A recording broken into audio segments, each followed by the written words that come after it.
Sorry about that, folks. We had a little bit of technical difficulties here on the Deep Thirds Football Podcast.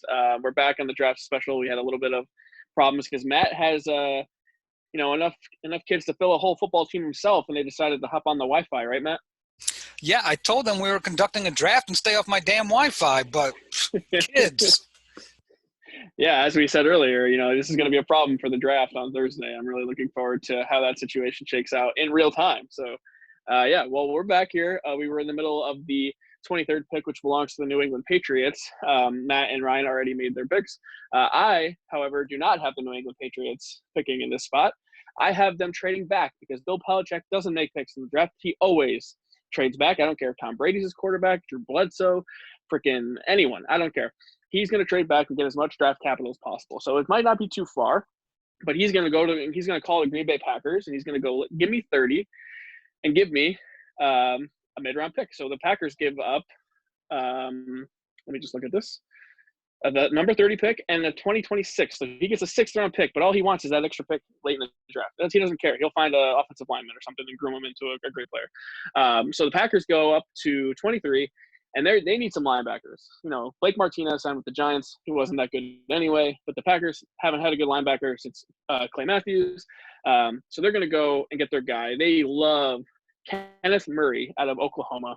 And they went up 7 spots, and they picked him, and hopefully for them, he solidifies the middle of the field. So maybe not the best linebacker available, but I think he fits what they are looking for the most. A lot of that is how they fit with the team. So, let's move on to pick 24, which is the New Orleans Saints. Unless you have a trade, Ryan, do you have the New Orleans Saints picking here? Yeah. My pick again, when we get to these later round picks, a lot of these teams, if they were already doing a lot of re-signings or whatever, it's kind of really hard to gauge. They recently lost what's his face, that one guy, that one linebacker, free agency or whatever. I can't remember what his name is, but with that said, I think they're going to pick up Kenneth Murray from OU. Now, I know that a lot of people don't like picking Big 12 defenders because there's kind of a really negative connotation of saying, oh, the Big 12 doesn't really play defense. Well, Oklahoma kind of does. They jumped up significantly this past year. They were a top 40 defense, I think it was top 40, which is really huge, big jump. In the next few years, we're going to see a lot of secondary players, a lot of maybe second-level players coming out from this school. Murray looks, again, I'm more basing this on coverage than anything else. And I thought he is a great second-level player, plays great coverage, fits a necessary hole for the Saints. Yeah, we have them obviously going back-to-back picks here, so we're in the same range. The Saints obviously need help at the linebacker area. Matt, New Orleans, where do you see the Saints going here? With the loss of Teddy Bridgewater, and I know people love Tyson Hill, whatever his first name is, but I don't see him being a long-term answer at the quarterback position. I think it's more of a specialty position. He can give you 10 to 15 wow plays, maybe a season at that position, but I think he's fairly limited. With this pick, they are going to take Jalen Hurts. Wow. You love him all of a sudden. That's amazing. They were hyping him up like he's the second coming of Lamar Jackson. That's pretty interesting to me. I'm talking about Taysom Hill anyway. Weeks getting Matt on my team about this. Yeah. Weeks. And it paid off in a big way for you. The Saints picking him in the first round. That's the Oklahoma guys going all around here. So good for him. A good guy to learn from, Drew Brees, in that first year too, especially maybe 2 years, who knows. I have New Orleans trying to get improving their pass rush on defense. They're going to pick Yetur Gross-Matos, the Penn State linebacker that Ryan talked so highly about in a previous show. I don't think I said his name right, but I think he's a physical freak. I think he's a good pass rusher. I think he's a good tackler. And I think New Orleans is going to place him right on the edge and just tell him to go get him, especially now with Tom Brady in that division, Matt Ryan, these guys. Now the Teddy Bridgewater, these guys aren't the most mobile guys ever, so why not chase him down? So I think they're going to love the value here too at 24 because he's probably going to go higher than that. So Vikings back-to-back. Vikings are picking again here, not back-to-back, but within 4 picks of each other, the Vikings are back. I'll start us off here just for variety's sake. Like I said, we said earlier that they probably want to improve their defense a little bit more. They lost some guys in the front seven. I'm going to go AJ Espinosa, the defensive end from Iowa. So they can bolster their defense. I think that they are totally relying on their defense, given that Kirk Cousins is their quarterback and their offense is totally unreliable. And we're relying on a running back and Dalvin Cook, who's injury prone. You're going to need a defense to keep you in games. So that's my thought process there. They get a guy to help with their secondary, and they get a guy to help their front seven. So, Matt, here at 25, who are the Vikings picking with their second pick in the first round? Randy, I feel like you're reading my mind on this one. Wrong player, but right idea.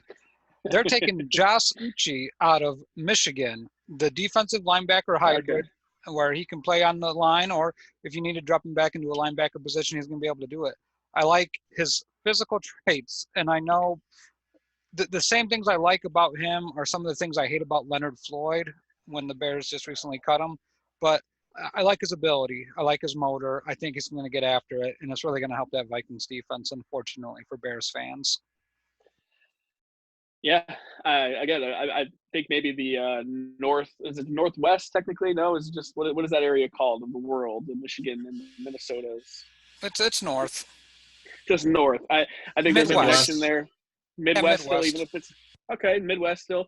I think there's a connection in that area. I think that region is still kind of close knit, so it'd be an easy scouting job for them for sure. All right, Ryan, the Vikings' second pick at number 25. What you got?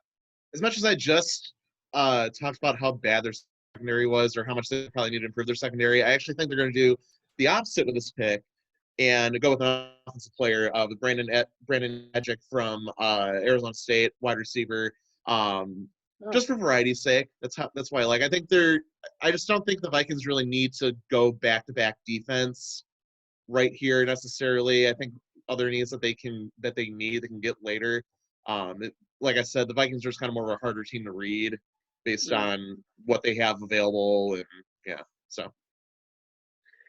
Yeah, I mean, they also lost Stephon Diggs. I mean, obviously that's how they got this pick, or got the earlier pick, is by trading away him. I think they were kind of sick of his antics and an Odell Beckham Jr. type way. So maybe they could be trying to get a guy to be opposite of Adam Thielen. I could totally see them going receiver with one of these picks, especially if one of those guys falls to them. All right, let's move on to the Raiders have yet another pick here. This is their third pick in the first round. Matt, who do you have the Raiders picking here at 26? I actually have the Dolphins were slated at 26. Oh, yes, you have a trade. My apologies. I cannot keep track of all of these things. Yeah, the Dolphins actually traded that pick to the Bengals. I do remember this. And the Bengals are taking Josh Jones, offensive lineman. Okay.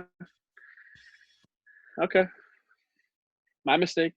Totally forgot about the trade. No, I mean, it's okay. I mean, that's my job to track my trades, but I mean, to As revisit. the host of the show, I should know these things. Well, low expectations. Wow. But no, I'm kidding. But what we see, the Bengals have done a masterful job in this draft. They get the quarterback of the future in Jordan Love, and who doesn't love Jordan Love?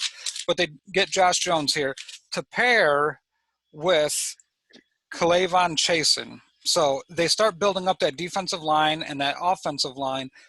So they're building the right way. They get their franchise quarterback, and now they're going to start building at the two spots, defensive line and offensive line, that dictate a lot of games. So Dolphins are very happy with this trade, and so are the Bengals. I also can't believe I forgot, because you called Jordan Love one of the worst picks in the history of the draft. So I probably should have remembered that. This is where he should have been picked. I feel like this is prime spot for Jordan Love. But, the Bengals panicked, and the Bengals did a Bengali thing, and, it works out for them in the end, you're saying. So they get the players they want. Okay, well, you're giving the Bengals an awful lot of credit here. I'm interested to see how it shakes out for them. Okay. Do you have the Raiders slotted here at 26, Ryan? And if so, who you got? I didn't trade away this pick. This one's just Miami for me. And wait, again, they're a team that – yeah, it's Miami. Or... They have this pick from Houston. Yep. Okay. And so I think this is the Dolphins' third pick in this round. Am I mistaken? Is that right? Yep, they have 3 1s this draft. Yeah, each one, I think they're going just BPA or what they perceive to be best player available. Doesn't necessarily mean it is. Both sides of the ball were freaking awful last year. I think they're going to pick up T. Higgins from Clemson, wide receiver. Yeah, just do something to bolster that offense. Huh. Makes a lot of sense. Yeah, I think that totally makes sense. But this whole time, for some reason, I thought the Raiders had this pick, so I'm totally an idiot on this. Did you trade away? Did you make a trade in your draft? No, I guess in my mock that I just wrote the Raiders for some reason. I don't know why. But yeah, you were right. It's obviously Miami picking here. So I'm just going to give Miami the player I picked for the Raiders. That's how this is going to go. It's not like they can't use them. Yeah. Right. So now the whole world, at least all of football life, knows how much of an idiot I am. So I'm going to go Zach Bond, the linebacker from Wisconsin. I think he's a good player regardless of the team that he's being drafted to, which is now the Miami Dolphins and not the Las Vegas Raiders. Yeah, white linebackers from Wisconsin are tough, hard-nosed guys, and I think the heat in Miami might affect him a little bit, but I still think he's a good tackler, and I think, Miami's going to be happy with it. I believe I have this one, right, picking 27th for the Seattle Seahawks. Yep. Am I right about that? Yes, thank you. Ryan Shiner, who do you have Seattle picking? And this is always kind of weird what Pete Carroll does, so you never really know. So I think just kind of based on how their season ended and who they picked up at the end of last year, I think they're going to want to get a running back in this position, split snaps. Boo, running backs in the first round. Boo. But they are getting Jonathan Taylor from Wisconsin, who's phenomenal. He set all types of records at Wisconsin. He's great basically anywhere you put him on the field. This is I just don't see a situation where a player like Taylor doesn't drop out of the first round also. And if there's anybody who knows how to use running backs, and basically anyone anywhere, in addition to Belichick, it's Pete Carroll, slippery Pete. And yeah. When did they pick Rashad Penny? Was that last year or the year before? I mean, I can't remember. I think it's been 2 years for Penny. As of Chris Carson fantasy owner last year, I loved him. I know he had fumble issues, but I obviously I think Taylor's gonna be a really good player in the NFL. But I just think if you think about running back value, it's almost never smart to do it in the first round. But you could be right. I don't think it's a horrible pick. I mean, he might not even be the best running back in this draft. I would argue DeAndre Swift might be a better player. But I mean, you're the college football expert more so than me. Where does he rank as far in comparison? I mean, he was by far probably the best running back last year. He came close to being a Heisman finalist and was really dumb. I know Wisconsin fans were really pissed he didn't win the Heisman. So, but last year it was going to be either Burrow, Jalen, everyone else. Those two just lit up college football last year. Yeah, I think he's going to be a good player for sure. I don't. As more I think about it, the more I don't hate it. So, I have them going defense here. Their secondary is far removed from the Legion of Boom. I just think that they struggled really as much, like a lot in the back end, especially.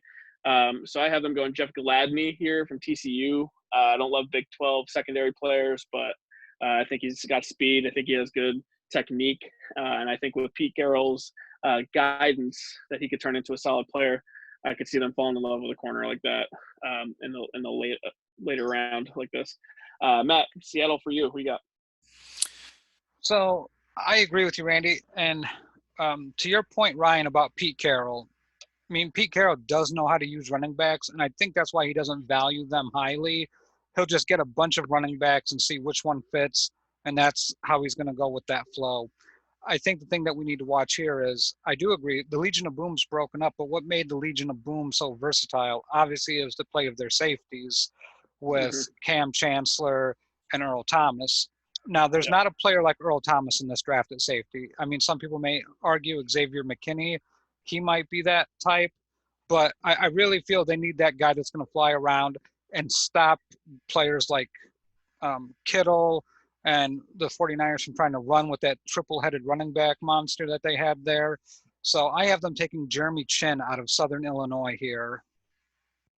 Now that is a pick. All right. All right. I mean, it's Pete Carroll. He'll totally find a gem like that, and I think he'll make it work. So I like the pick, Matt. I cannot tell you that I dislike that. I like it a lot. So now we have the team that we all probably loved watching the quarterback of more than anyone last year. Matt Bushnell admitted that right on this program. Was the Baltimore Ravens and MVP Lamar Jackson, and what I think should have been the coach of the year, and John Harbaugh. I'm going to start us off here because I'm just going to get it out of the way. I think they need some outside help for Lamar Jackson. I'm going to have them take a wide receiver. I know they did that last year with Antonio Brown's cousin, Hollywood Brown. But I'm going to have him paired up with T. Higgins, the wide receiver from Clemson. I think those would be a good match. I think he'd fit their offense really well.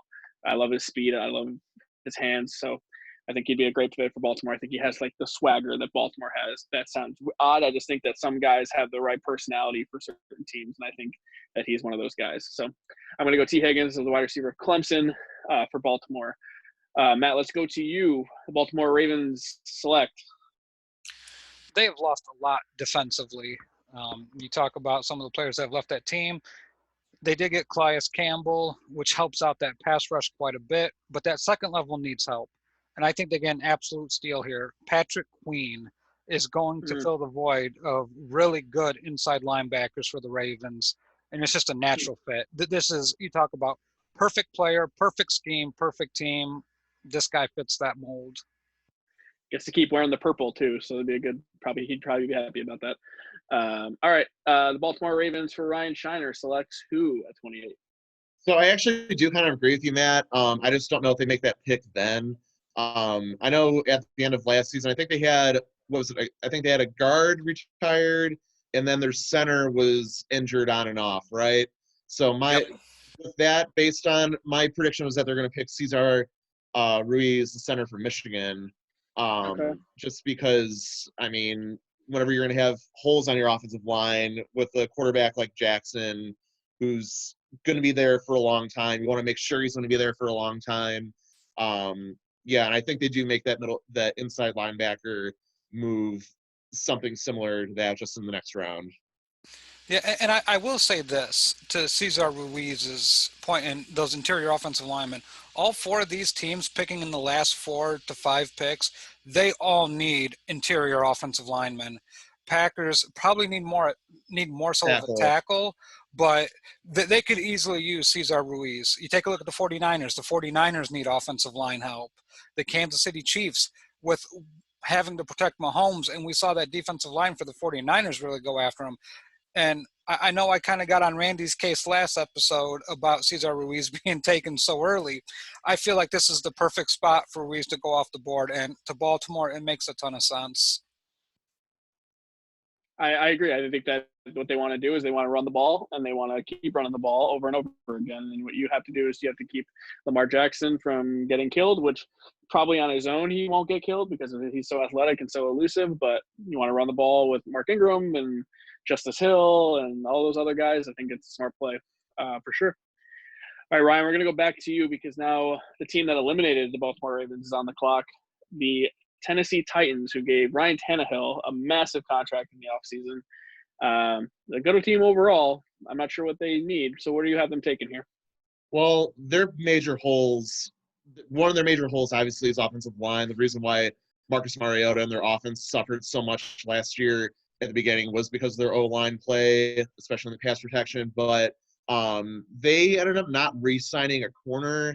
I can't remember what his name is. And so in my draft, I have Trevon Diggs falling this far, and at this far, I feel like it's a no-brainer. It's a hole that they just kind of gave up, and they're just going to fill it in the first round. So, yeah, for sure. I think they're definitely going to go defense, only because I think that their whole thing is running game and defense. And yeah, you probably could, slate them for any of the offensive linemen in this slot, and I think that's fair. But I'm going to have them going defensive end with Ross Blacklock from TCU. This is the second TCU player I've had going in the last 3 picks, so it might not work out that way for them because it's Big 12 defensive players. But this guy is physical freak. He's tall, he's lengthy, he's quick. I love his bend on the pass rush. I think that he's just going to elevate all the rest of the players. I believe that they lost Cameron Wake on that defense, so they're going to have to get some pass rush replacement from that. And I think he'll help everyone else on the defense, especially in the front 7. So Ross Blacklock. I don't know if I'm saying his name right. That's what it looks like to me. But yeah, Matt, 29, Tennessee Titans, go. So I think this is the most interesting spot in the draft for me because I take a look at the Titans, and 2 years ago, yeah, I see them going defensive line because they're competing for the AFC South. Last year, it felt like it changed things. It changed the expectation. So they're not trying to just stop the Colts, the Jaguars, and kudos to Houston for trading DeAndre Hopkins out of that division. But more so, they're looking at the Kansas City team, the Baltimore team, and teams that would be in that conversation for AFC championships. So I think they go corner here. I think it's the most logical fit from what Ryan said. They did let their cornerback walk, and I can't remember his name either, but they have to fill that need. Even if they're 2 or 3 deep at corner, we saw what the Chiefs did to them. I mean, that's an imprint left on your brain. I think it was 28 unanswered points in the AFC Championship game, and you have to be able to stop that at some point. You need your defense to stop them. So I have them taking A.J. Terrell here. Yeah, I think you both are good, are smart on your logic there. I have no, back argument for that. I think they're going to go defense. I just think that they're going to go defensive line, but I do think their secondary could use some improvement as well. So I don't hate the pick at all. Okay. So that's the Tennessee Titans. Now for the two of you, you have the Green Bay Packers picking in this spot, from what I understand correctly, right? Yes. I have the New England Patriots with their trade with the Green Bay Packers. And, this is the first time the Patriots have really thought about what they're going to do at quarterback in 20 years. They've had the luxury of having the greatest quarterback of all time under center for them for the last 2 decades. So they traded back, but they love a guy, pun intended, because they're going to pick Jordan Love, the quarterback from Utah State. And Bill Belichick's going to groom him as the player of the future that he always dreamed of. And he's going to try his very darndest to win without Tom Brady and prove that it was him all along and it was not Tom Brady. So, yes, Jordan Love to the New England Patriots at pick 30 for me. I'm going to throw that out there before I let either of you say your pick for the Green Bay Packers so that you guys marinate on that. Now, Ryan, you seem to have rolled your eyes there, so I'm going to give you the floor now. I just say that because Jordan Love is not a good football player. Like, this man struggled against New Mexico. This man struggled against BYU. This man struggled. Do you know what that tells me about Jordan Love, Ryan? He likes the excitement. He doesn't like going to Utah. What's in Utah? I mean, he played there, obviously not by choice. And New Mexico? Have you ever been to New Mexico? The only reason people know New Mexico is because Breaking Bad. I don't care if my quarterback plays poorly in states that have nothing going on. He's never going to play in New Mexico again. Who cares? Just for the record, he lost to BYU. He went 1-3. He threw for 1 touchdown and gave up 3 picks to BYU. Have you ever been to a Mormon campus? No, I've been to Kansas City, which is close enough because that's where Mormon Jerusalem is. Well, that's great. I mean, he probably went to BYU and was just astounded by the cultural shock that is the Mormon culture. You want to know his splits against LSU? A real team, one of the few real teams they played. He was 15 of 30. Typical college quarterback. 0 touchdowns and 3 picks. LSU. I'm just going to take a wild guess. It's at LSU. He probably also swallowed a bee on his way out. With that point, Randy, here's the thing. If Belichick wanted to make an FU pick and he wanted to prove all this success is only because of him and not because of the working with the greatest quarterback of all time and all this stuff, if he can win with Jordan Love at quarterback, I know nobody has any negative things to say about Belichick, but any negative thing you could think of Belichick gets thrown out the door. Because if he wins a Super Bowl with a man who, Well, hold on. Like, we act like Tom Brady made Bill Belichick. Have we forgotten Tom Brady, 199th overall pick? Like, is that from Back up at Michigan? Yeah, back up. He played well. He played okay at Michigan. It's fine. It's fine. Like, just He wasn't good enough to start at Michigan. Look, I'm He going to started trust. Back up a Michigan. Yankee prospect. I'm going to He didn't trust. start his freshman year or anything like that. But I'm going to trust Bill Belichick on this. I think he knows quarterbacks. And you know what? If Jordan Love struggles, it's okay, because you know what's going to happen? Bill Belichick is going to record the opposing teams and get all the defensive signals, so Jordan Love will be successful. And if that doesn't work, he'll just have some guy deflate footballs. We have our next Hall of Fame quarterback. he threw for 3 picks against Wake Forest. I'm so You want glad to you hear brought up something Wake funny? Forest. You want to hear something really funny? He was in a game had significant time. They won 62-7. He threw for 1 touchdown. Well, you don't Team you player. sit your starters at that point. Yeah, you sit your starters. 62-7. It's part of one damn touchdown play. I just want to say that in college, you might not always have great players around you. The knock on Joe Burrow is that he had a lot of great talent around him, right? So maybe some of these numbers are an indication that he did not play with other professional players. I'm not saying that he is great or anything, but I think if you just look at his skill set and not like maybe he had a lot of drops, maybe the team around him was just god awful, and maybe that he was the bright spot of the team despite his lack of numbers and lack of team success. Like he still was capable, but he didn't have the talent around him or the coaching to put it all together. I just want to point out, because you brought up Wake Forest, Daniel Jones went to Duke, right? Daniel Jones played Wake Forest in his senior year. They lost 59-7, and he threw for 145 yards. And the Giants picked him 6th overall.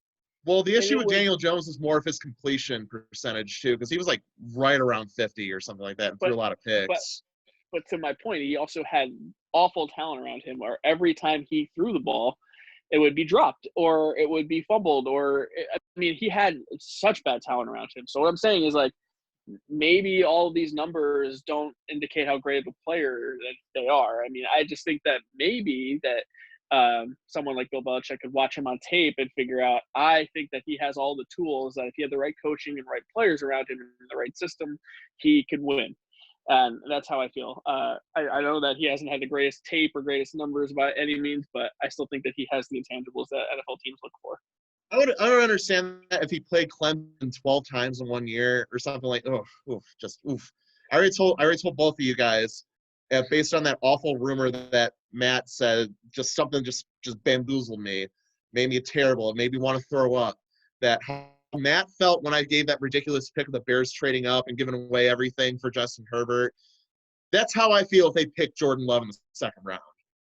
That is just how I feel, and I think that one is more realistic because it's based on reports. And oof. I just want to point out that Matt had Jordan Love going 5 overall. So let's relax. So here's the thing. What about things that could actually happen, Randy? So hold on. Everyone. Sorry, I'm having a meltdown. I'm having a crisis. So you're the same person that said to me, Ryan, that Joe Burrow had the greatest collection of talent around him. Like you said, LSU was a top all-time team. So yeah, wouldn't the exact opposite apply to some quarterbacks who have nothing around them and they have to make, like Jordan Love? Not when you're not.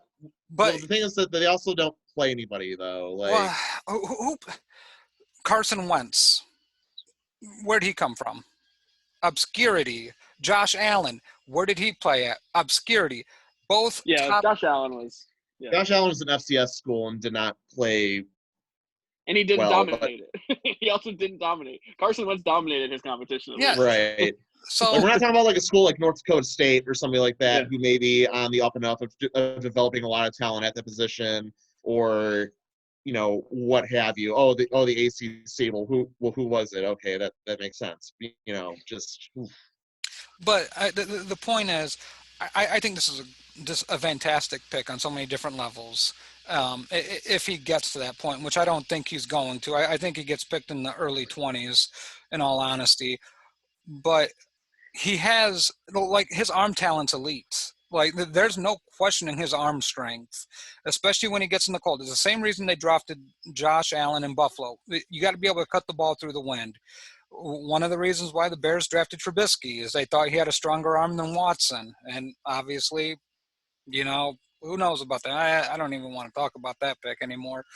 But teams draft these guys. That's why the Daniel Jones pick was slammed by so many, is because the arm strength throwing in New York. No one thought he'd be able to make the throws that you'd have to make. Jordan Love checks that box. He's going to be able to make any throw on the field. Accuracy, let's talk accuracy. He may not have played anybody, but his sophomore year, he threw for a 64-plus completion percentage with 35-plus touchdowns. So I don't think we can use the argument for somebody and against somebody at the same time. Well, no. Well, the issue. Well, I'm not saying. I mean, obviously, when I was talking about like Joe Burrow, like, I mean, obviously, I've been pretty critical of him. I just know he's just going to number one. Okay. That's just more like, because he shouldn't be the number one pick, but we all know that that's just going to be what happens. And I don't know if I said that live on the episode or not, but like a lot of the arguments that I'm hearing is kind of reminds me of remember when Blaine Gabbert was getting a lot of hype around him in 2010, that after Andrew Luck decided to sit out, that he was dubbed the number one quarterback entering that draft. Yeah. Well, a lot of those arguments that you guys are saying, I mean, it's always going to be true in every single draft. There's going to be a guy like that. Kind of reminds me of the Blaine Gabbert argument, because he had Gabbert struggled with accuracy, threw a lot of picks, and he was actually on a pretty good team that year.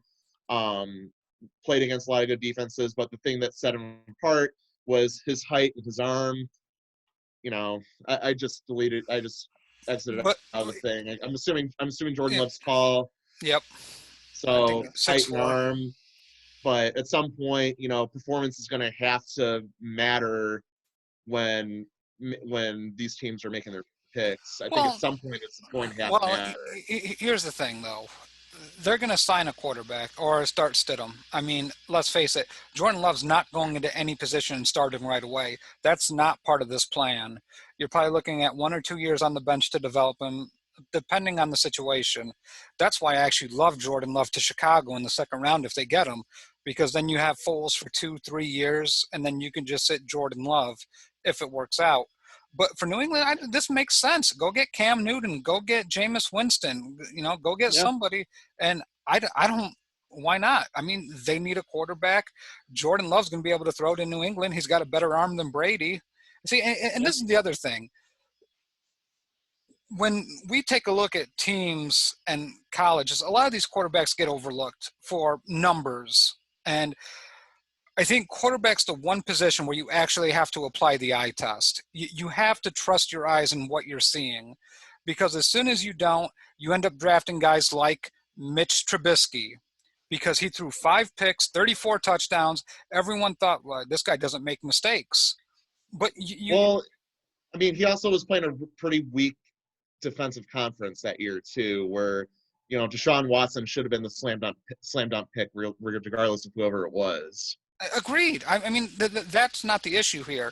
It's just where teams get caught up in measurables and stats instead of trusting your eyes. What are you seeing on tape? Baseball, numbers work. It's a proven adage. Baseball, you can take the numbers and you can apply it to a player. Football, there's still the eye test. What are you watching? What am I seeing in front of me? Does the guy dominate competition, or does the guy struggle? Why is the guy struggling? To Randy's point, how many drop passes did he have? And that increases the opportunity.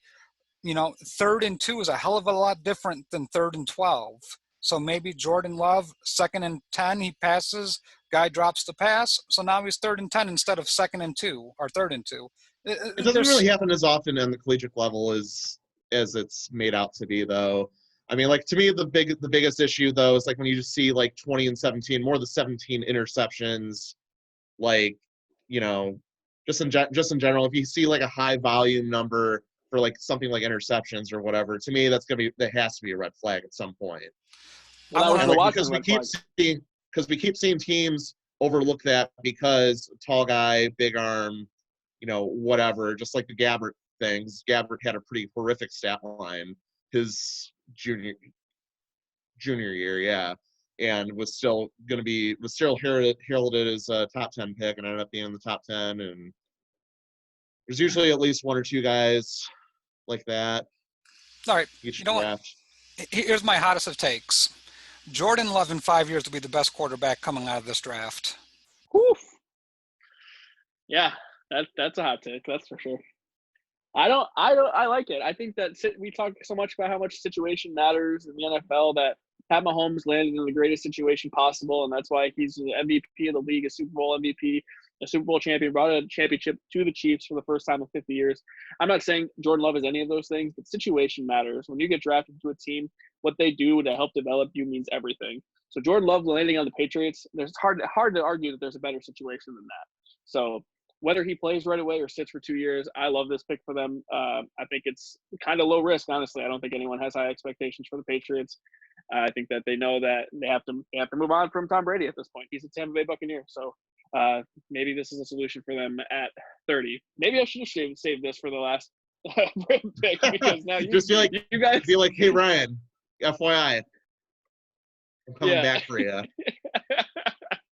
So you guys still have to make your pick, not number 30 for the Green Bay Packers. Ryan, who do you have?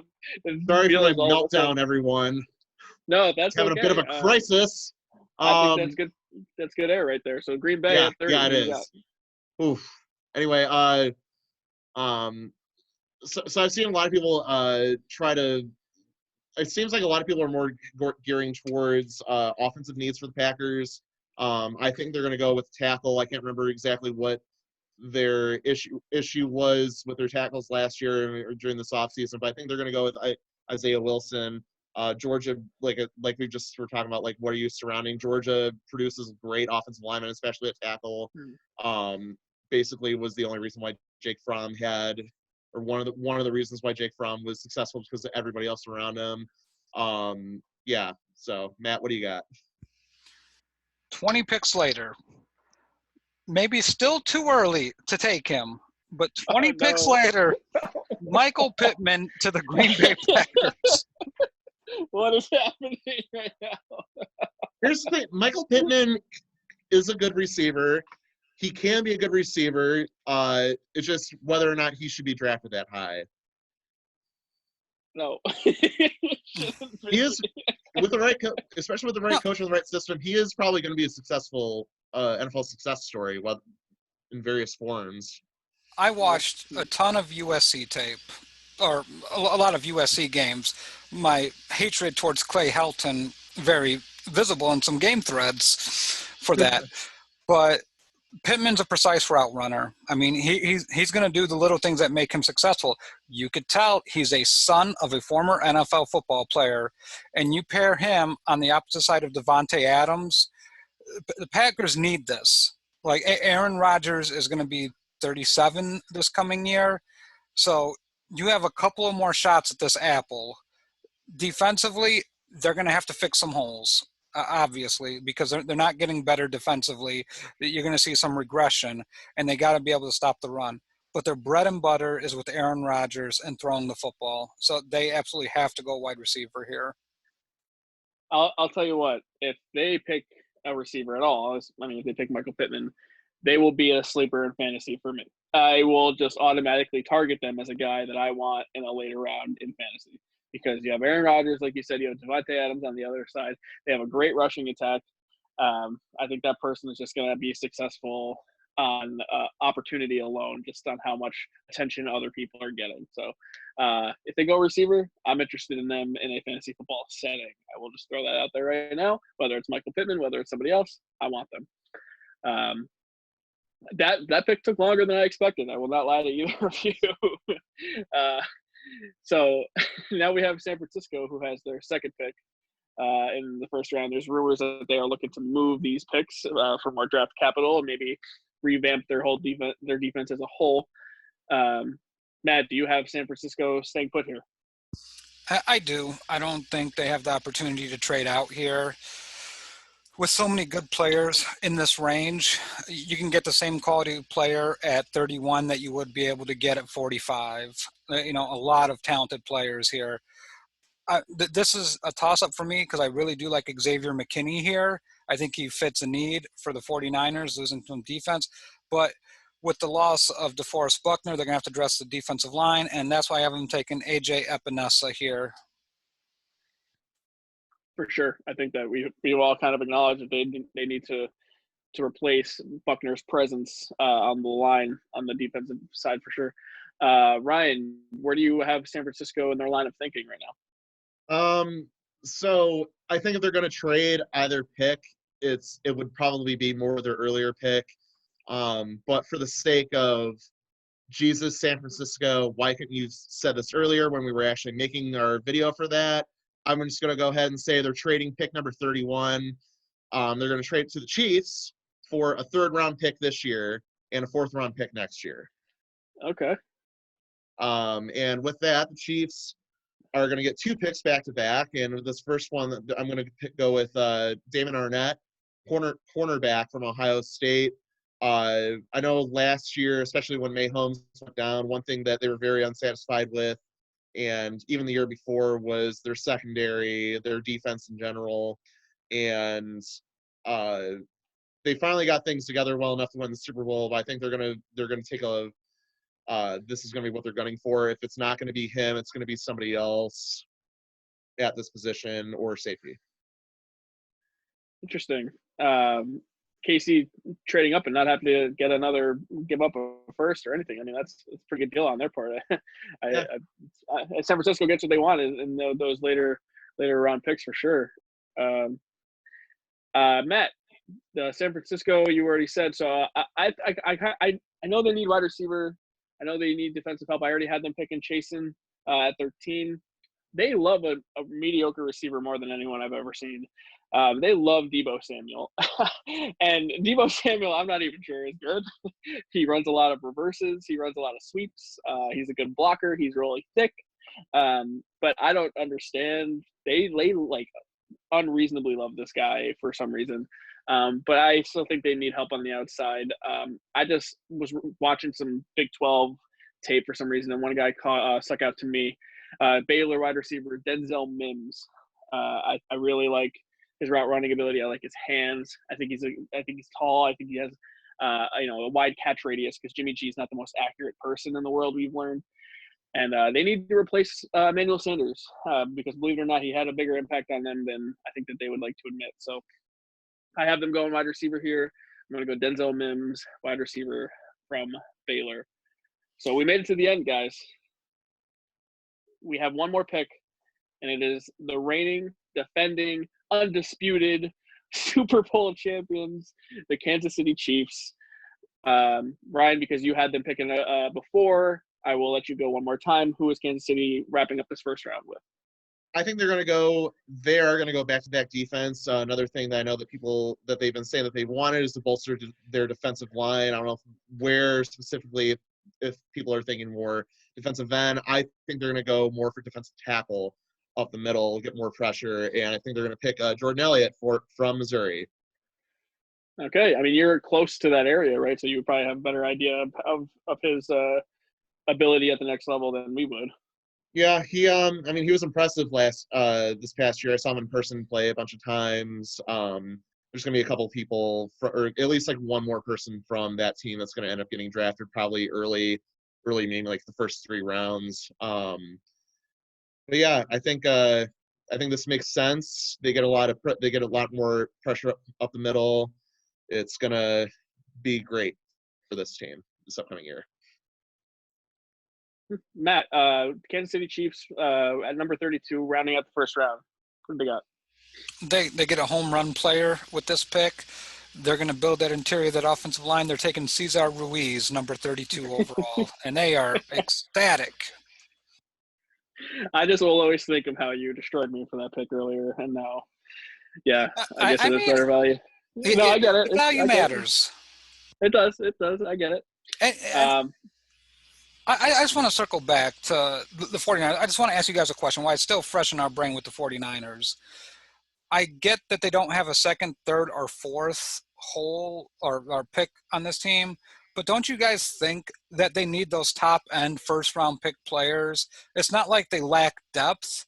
It just seems like they lack players that are going to be able to disrupt, because they did lose Emmanuel Sanders. I think that's a big loss. And I think losing DeForest Buckner is going to be a lot larger than how they feel. So I'm trying to figure out in my head, draft capital matters. And obviously you want more bites at the apple, but more often than not, first rounders give you that big boom impact. And I'm sorry for interrupting you, Randy, but I wanted to ask you that specifically. Ryan, you have an answer for him off the top of your head? No. I mean, those are all really great points, Matt. Like, I mean, I was as shocked to seeing that today as you were. Yeah. I'll say this, 13, probably a good pick. I would, trade that one away.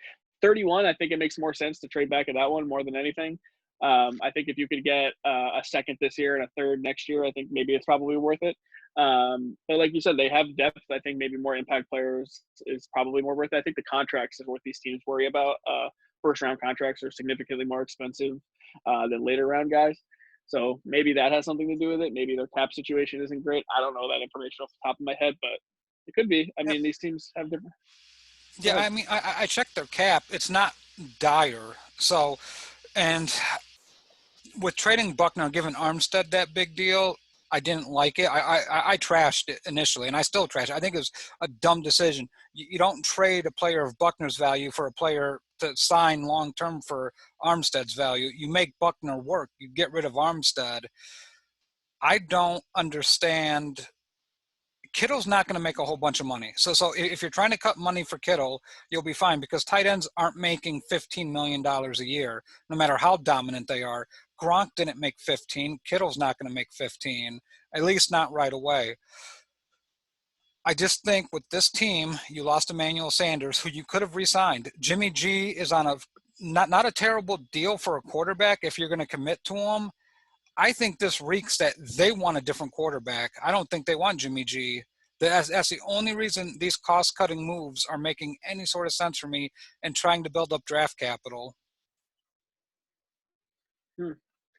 That would be interesting, because they gave him a lot of money. I think they had him at a top 5 paid QB when they gave him the contract. I think obviously since then, every next quarterback who gets paid is the highest paid, especially if they're worth it.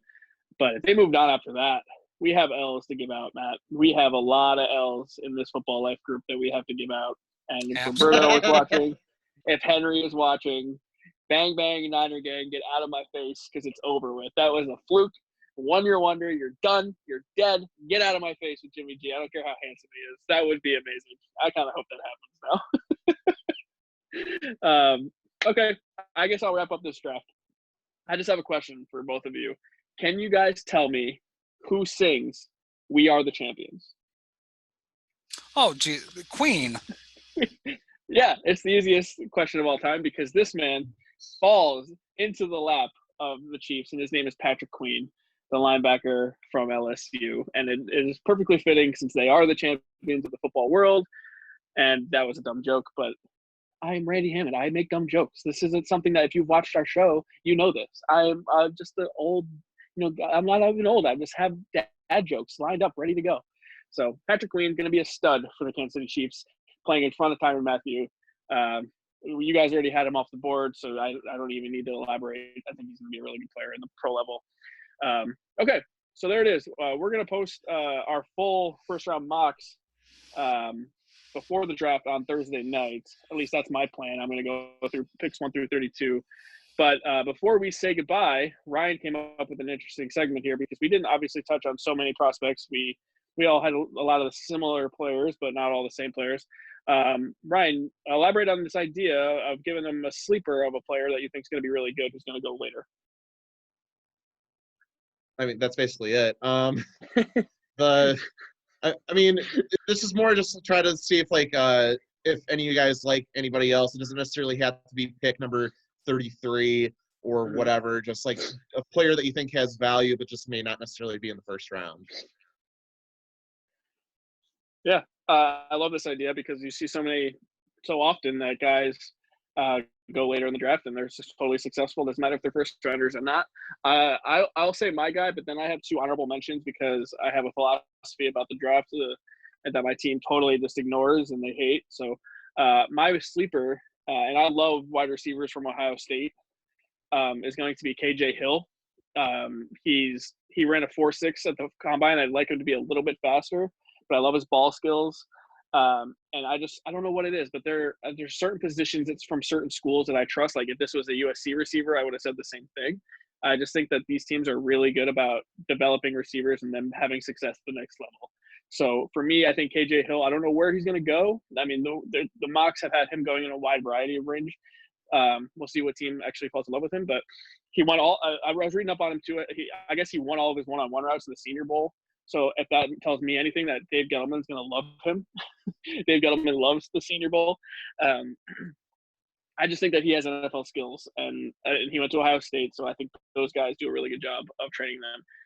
Other two players that I didn't have going in the first round, because I don't believe that running backs deserve to go in the first round at all, are the two main running backs that we already talked about, Jonathan Taylor and DeAndre Swift.